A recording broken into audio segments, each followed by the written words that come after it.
What's up guys, my name is Solus Baby, and today I want to go over the This Week at Bungie that just came out not too long ago. Specifically, I want to look at what's coming in the next patch, and kind of gloss over the whole Activision Bungie drama that they kind of went over in the first part. So, 2.1.4 update, they're making several adjustments. They're going to try to buff underutilized weapon archetypes, adjust hot weapons in PvP, including Telesto and Wave Splitter, avoid PvP adjustments that will negatively affect PvE efficacy. Now, I like that. I like that they're not trying to nerf things in PvP and then destroy them in PvE. That's bad. Basically, what they said was they wanted to keep the sandbox feeling the same, but tune the damage separately, depending on activity where it makes sense. So, they're trying to keep everything kind of balanced. I like that.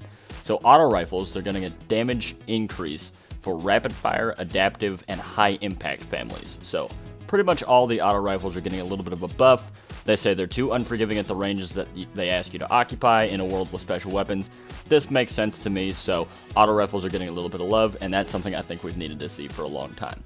Scout rifles, damage increase for lightweight and rapid fire families, so some of them have gotten a buff. 150s have already had a buff, so I assume that's why they glanced over those. Scout rifles are always going to be on the lower end of the damage due to the safety of their range affords you. Now, I kind of agree with this because a lot of the times in D1 and early D2, scout rifles were over-dominant just because of how much damage they did across all the ranges, not just far away. So that makes sense to me. I think that's good, but they're trying to reduce the gap that's there with scout rifles comparison to other weapons. I assume specifically blast furnace, being that you don't need to run a scout if you've got that thing equipped. Sniper rifles.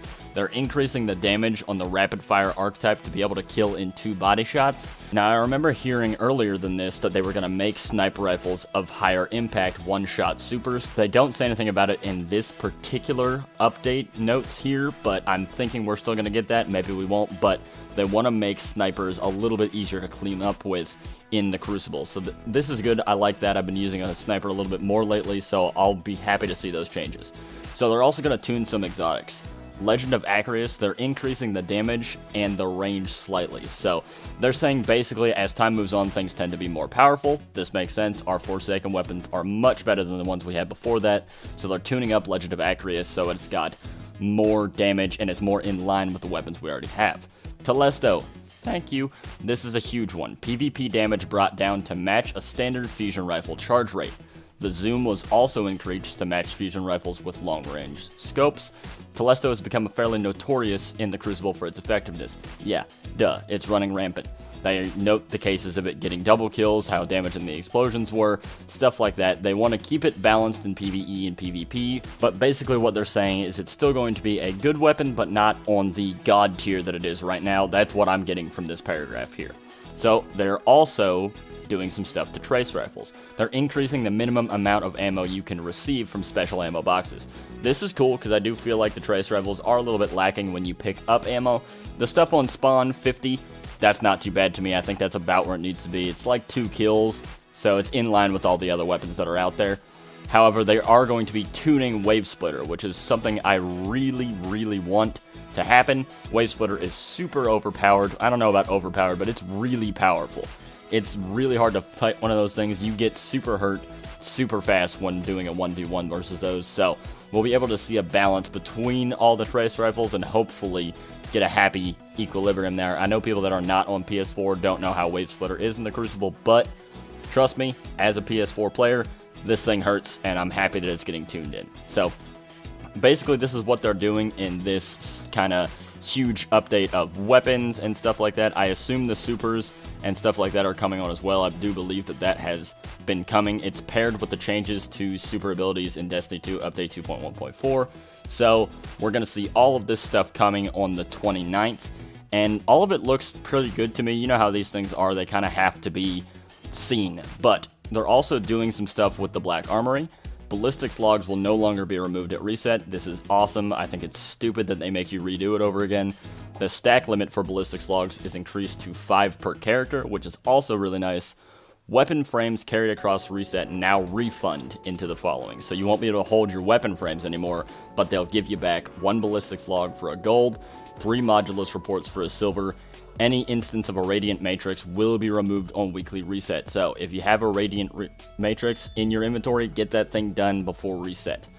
You should stop experiencing the issue where frames are missing from Ada's inventory on a week-to-week basis. Players may still only purchase up to 2 gold frames per week, so that's staying the same, that's normal. Drop rate for Black Armor lore increased from 10% to 20%, so this is good for any of you lore hunters out there.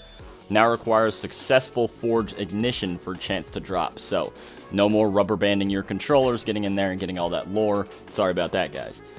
This quest step that requires players to defeat a high-value target on Nessus no longer requires a player to land the final blow. That's good, because that was really hard to do, especially when we were just all trying to do it at the same time. Modulus reports and ballistics logs will now go to a postmaster if lost. This is also good. The cap on the Modulus reports is still at 15 per account, though, so Forge emblems will be rewarded when completing a forge, no longer requiring a specific bounty to be completed. This is good as well. So a lot of good changes to the forge, a lot of good changes to weapons.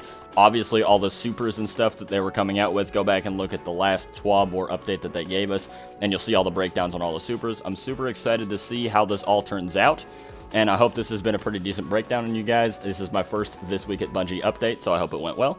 Give me a comment underneath this video if you think there's anything I can do to make these go a little bit smoother. Like this video if it's giving you any helpful information about this update. Subscribe to my channel for more Destiny content. With that, guys, I'll see you in the next video. Have a good one.